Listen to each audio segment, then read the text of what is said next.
"Last call for lions' tails," I shouted above the low brass of the house band, sliding a hibiscus-rimmed coupe across my walnut bar. The drinks at East of Eden were always showpieces, grand, fragrant, just a little bit operatic, and on a humid Charleston Thursday, our regulars wanted the full spectacle: smouldering cinnamon sticks, perfumed fogs, twists of Meyer lemon cut into delicate arabesques. I'd spent a decade cultivating that sense of hush and wonder. East of Eden was hidden behind an unmarked iron door in an alley near the Battery. A half-lit gas lamp, a gilt serpent on the pull handle, and 4 knocks in a syncopated rhythm were the only clues that something existed behind the bricks. For most guests it felt like time travel, a speakeasy slipped between centuries. For me, it was simply home. At 11:30, the last patch of evening crowd thickened near the bar rail. I was zesting a Valencia orange into a wide crystal goblet when he walked in. Ivory linen suit, dove-grey hair combed like a 1930s matinee idol, and eyes that scanned the room with a professional calm. He didn't bother with the passphrase. He just gave the doorman a look that said, "You'll regret saying no," and sauntered straight to me. "Miss Solomon?" he asked, as though we'd met. I nodded, already reaching for the mixing glass. Something bright, something bitter, or something that makes you forget all of the above. He smiled. "A Toronto, if you have proper Fernet." "A Toronto and a dream," I said, dropping cracked ice into the glass. I kept conversation minimal. Something about his posture told me he wasn't here for chat, but I did notice his left hand tremble as he adjusted the cufflinks. Couriers, gamblers, and people in the middle of divorces tremble in exactly that way. Whatever the cause, experience told me not to pry. I chilled a Nick and Nora, stirred bourbon, Fernet Branca, a ribbon of Demerara, and added 2 dashes of Angostura. The citrus garnish, a sliver of orange peel cut into a spiral, was my signature flourish. I twisted it over flame to spritz the oils and slipped it along the rim like a golden comma. He accepted the drink with a nod, raised it as though to toast someone invisible, and took 1 measured sip. Then he crumpled. No warning, no second swallow, no clumsy stagger toward a chair. The glass fell from his hand, striking the rubber bar mat without breaking, while his body made a terrible, dull sound against the herringbone floor. The music stumbled to a halt. A trumpet note hung in the air like an accusation. I vaulted the bar in a single motion. My staff froze, eyes wide, but training dragged them into action. Sam dialed 911. Petra ushered Gorka's back. I knelt, searching for a pulse at the hollow of his throat. There was one, thready, stumbling, but present. His eyes fluttered open, unfocused, and he whispered something that brushed my cheek with the smell of Fernet. "Tell Gideon, the peel, watch the—" His breathing hitched, and he went still again. Sirens echoed outside within 3 minutes. EMTs wheeled him away on a gurney. I handed the lead medic the man's leather wallet. No driver's license, just a hotel room key, 3 crisp hundreds, and an embossed business card, Jonas Templeton, Antiquities. The medic didn't ask questions. People collapse in bars every day, drinking after surgery, forgetting blood pressure meds, hidden arrhythmias. The official forms would call it medical distress of unknown origin. Charleston does not like mysteries to interfere with tourism, but mysteries had interfered with me. As soon as the last uniform disappeared, I gathered the broken normalcy of the night. "We're closing early," I told the room. No one argued. I comped every tab, ushered patrons upstairs to the alley, and locked the serpent door behind them.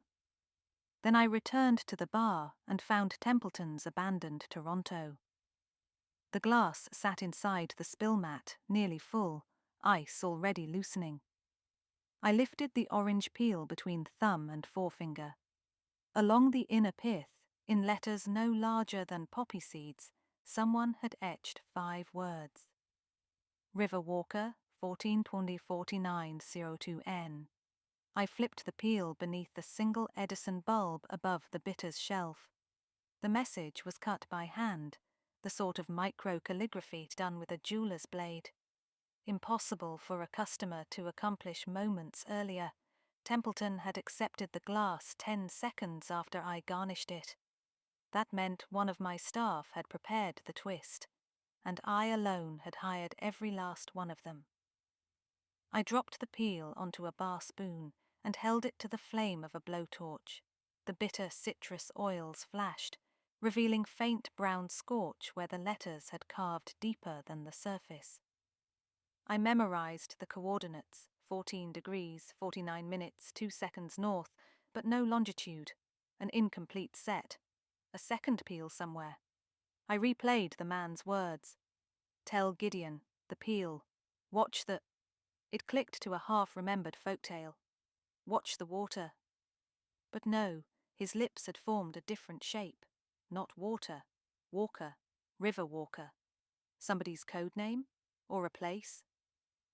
I needed quiet, so I did what anxious bartenders do at 2 a.m. I scrubbed. I polished the walnut until my reflection stared back. Under that sheen lay everything I'd built. My mother's final mortgage payment hidden behind the walls, my first trip abroad funded by a saffron gimlet, my quiet exit from the intelligence community. I had promised myself no more clandestine nonsense, but the universe disliked promises. The staff finished side work and filed out, each pausing to offer a worried glance. I told them Templeton would be fine. Lie number 1. When the latch clicked behind the last employee, I opened the hidden panel beneath the taps. A safe lived there, but not for money. Inside rested a mahogany box stenciled with a faint trident, relic from 6 years with Naval Cryptologic Services. I'd kept only the essentials after I resigned, ciphers I couldn't bear to shred, micro loops, a tiny violet ray lamp, and a folded photo of Lieutenant Commander Gideon Harrow. Gideon and I had cracked radiograms in Bahrain, argued about fake tiki drinks, and nearly married before the job that went wrong. He headed to Langley. I fled to cocktail alchemy. We hadn't spoken in 4 years, yet Templeton had breathed his name. I found Gideon's number in my dead phone file and texted one line, call when safe, urgent. The reply arrived 20 seconds later. New phone, fresh area code. Can't talk, secure chat only. He sent a burner app link and a 6-digit code. Some things never change. I plugged in headphones, sat at my office desk, and keyed accept. Maeve, Gideon whispered over the encrypted channel. I wondered how long before you called. How many other X's are on tonight's schedule? He made a sound halfway between relief and rue. I take it you met the courier. He met my parquet floor. He's at St. Cecilia's, unconscious. Want to explain why he name-dropped you? Not over this line. Meet me in person. Been there. Didn't end well. Please. No irony, no cajoling. A plain, haunted plea. I'm in Charleston too. Midtown Marriott. 10 minutes. Bring whatever he left you. I weighed the risks, then shut down the connection. The street outside was cinnamon wet with late summer rain. I grabbed my trench, the orange peel sealed in a plastic garnish bag, and stepped into the night. The Marriott lobby smelled of generic citrus diffusers, a far cry from my bergamot atomizers. Gideon waited in an alcove, leaner than I remembered, streaks of silver at his temples. His eyes, however, were unchanged. marine depth blue, always scanning. I slid into the booth opposite. Talk. He produced a slim dossier. Jonas Templeton was freelance. I sent him to you because your bar is clean. His mission, deliver location coordinates covertly in pieces. Phase 1, latitude. Phase 2, longitude. He'd track down the second courier somewhere in the city tonight, combine the peels, and relay coordinates to me. Something went wrong. Your plan hinged on 2 bartenders carving microglyphs without mistakes. I'm flattered. Not bartenders, he corrected. One of my techs etched the peel with a laser while Templeton waited at a safe house. He kept it hidden inside a cigar tube.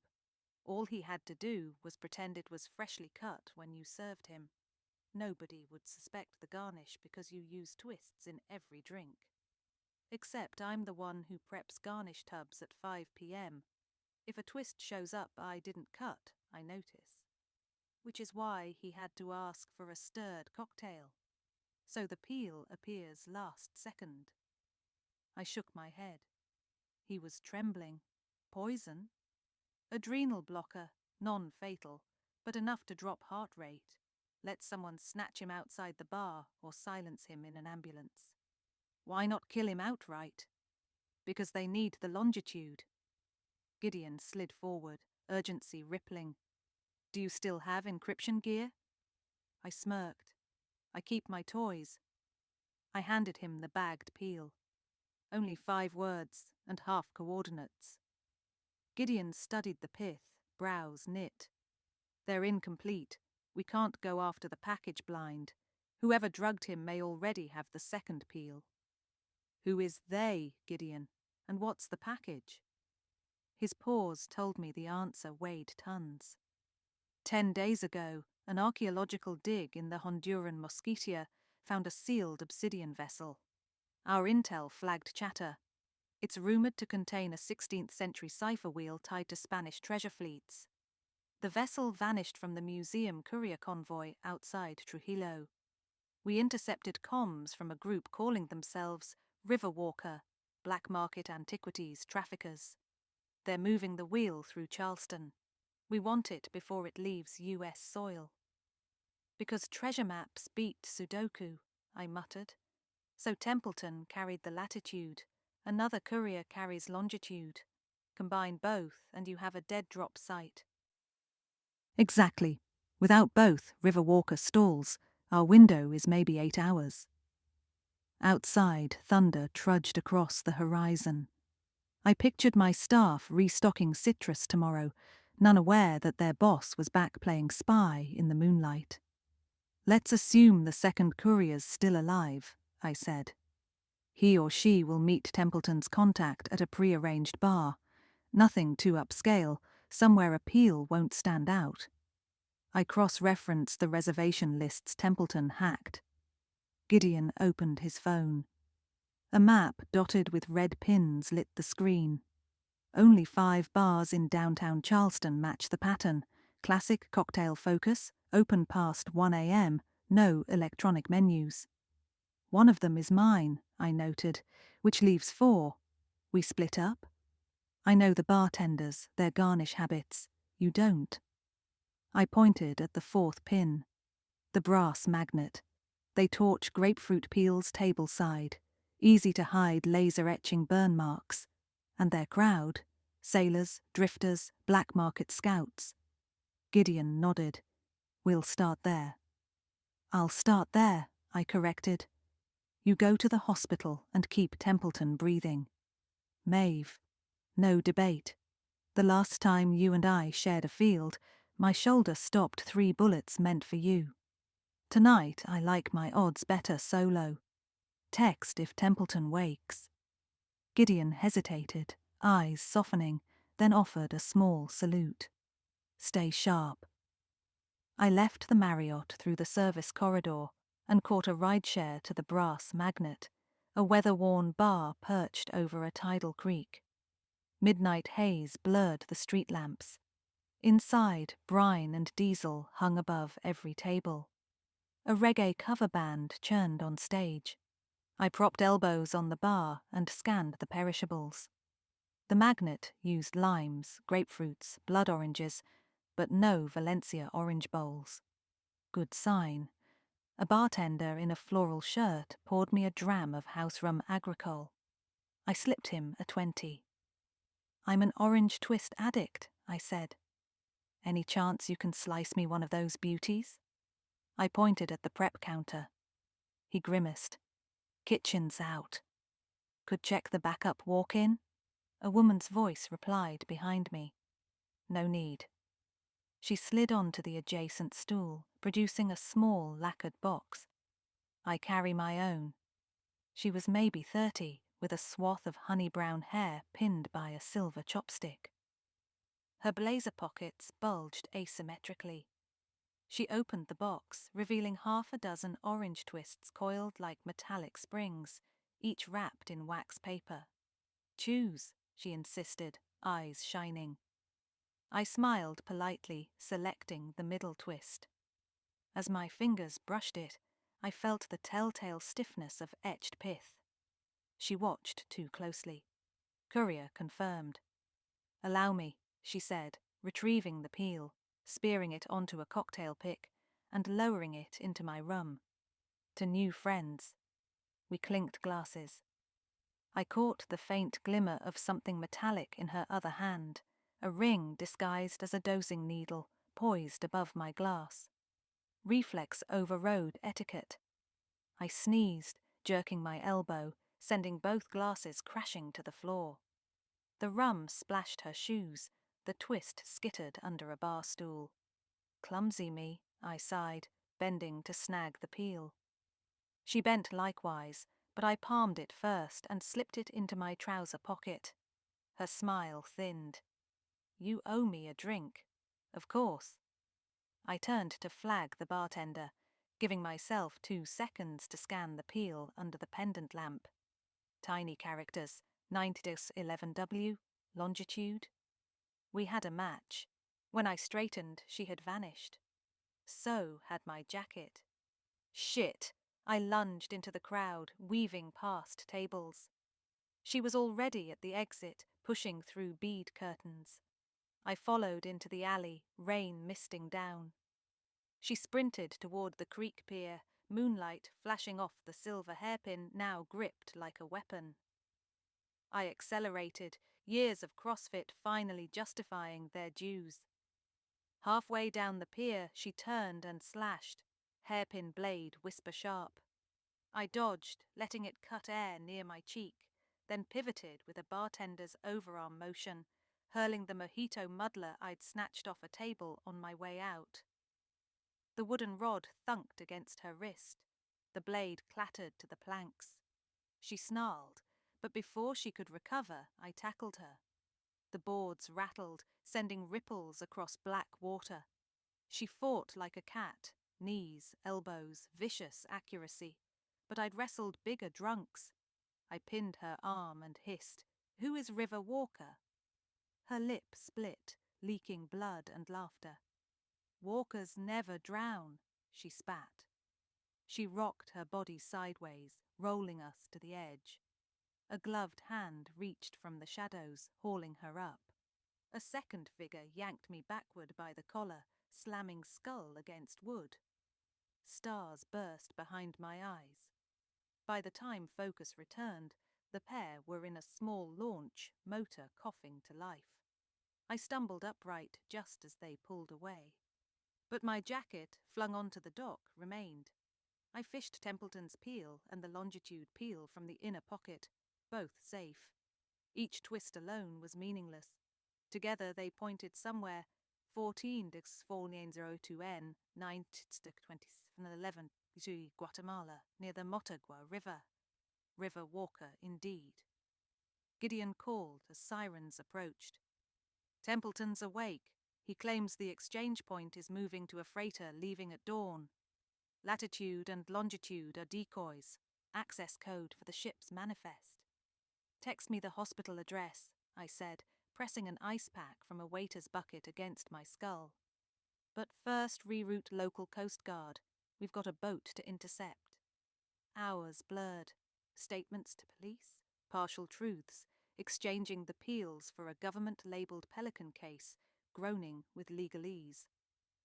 By sunrise, Gideon and I stood on a pier beside a boarding team. The freighter Kestrel's Wing was impounded. Its cargo hold revealed the obsidian vessel wrapped in Kevlar, plus enough pilfered relics to stock a rogue museum. As sunlight bled lavender across the harbour, Gideon leaned against a piling. "You still make a hell of a partner, Maeve." I eyed the Coast Guard cutter, where river walkers captured operatives sat in zip ties. "Don't get sentimental on me. I have a bar to mop." He offered a half smile. "About that. Intelligence could use a stateside consultant. Someone with hospitality cover is gold." "Pass." I touched the swollen knot on my head. "I prefer my wars in glassware. But if we need you—" I pulled both citrus peels from a specimen bag, holding them so the sunrise burned through translucent flesh. "You know where to leave the message," I said, flicking them into the sea. They floated like twin slivers of sun, then slipped beneath the waves. Gideon laughed, low and fond. "In the garnish."